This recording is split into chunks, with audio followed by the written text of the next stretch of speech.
აღმოსავლეთ საქართველოს რამდენიმე რეგიონში ხელისუფლებამ სასოფლო-სამეურნეო ვაუჩერების დარიგება დაიწყო.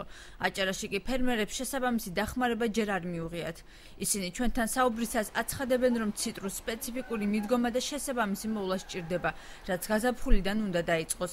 გლეხები ასევე არ ფლობენ ინფორმაციას იმის შესახებ, რა სახის დახმარებას მიიღებენ ხელისუფლებისგან და რაში გამოიყენებენ ვაუჩერს. ფერმერები ხელისუფლებისგან ვაუჩერების დროულ დარიგებას ელოდებიან. ჯერჯერობით ჩვენ არაფერი არ მიგვიღია და ესე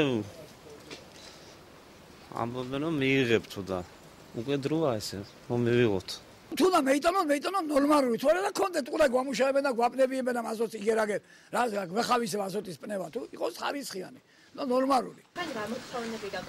რა მოთხოვნა რაც გლეს ოკუდის უნდა მისცენ. ვაუჩერებთან დაკავშირებით მე ტელევიზიით გავიგეთ რაღაცა კახეთის მხარეს დარიგდა ვაუჩერები და ჩვენთანაც იქნებაო.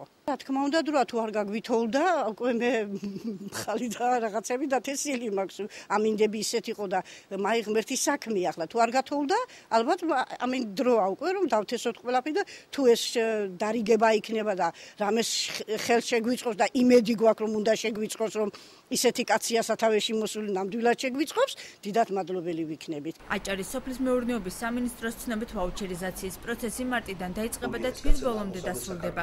გეგმის თანახმად მიწის ნაკვეთის ფართობის მიხედვით ფერმერები 100, 300 და 500 ლარიან ბარათებს მიიღებენ, რომლებსაც საჭიროებისამებრ თვითონ განკარგავენ.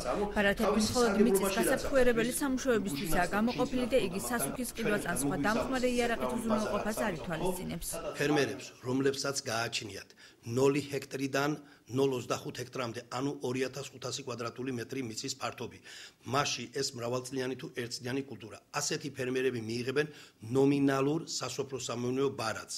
ეს დაიწყება მარტის თვიდან, ახლა პირველი რიცხვის ვერ ვიტყვი თქვა ან 2 მარტიდან, მაგრამ ნათქვამია მარტის დასაწყისიდან გაგრძელდება და მარტის ბოლომდე ჩვენს რეგიონში დამტავდება მთლიანად. დარიგება ასე ვთქვათ ამ ბარათების და ვინ როგორც გამოიყენებს. ვაუჩერით სარგებლობა დასაწყისისთვის ხალვაჩაურისა და ქობულეთის მუნიციპალიტეტის მცხოვრებლებს შეეძლებათ. შემდეგ კი მაღალმთიანი აჭარის მოსახლეობას.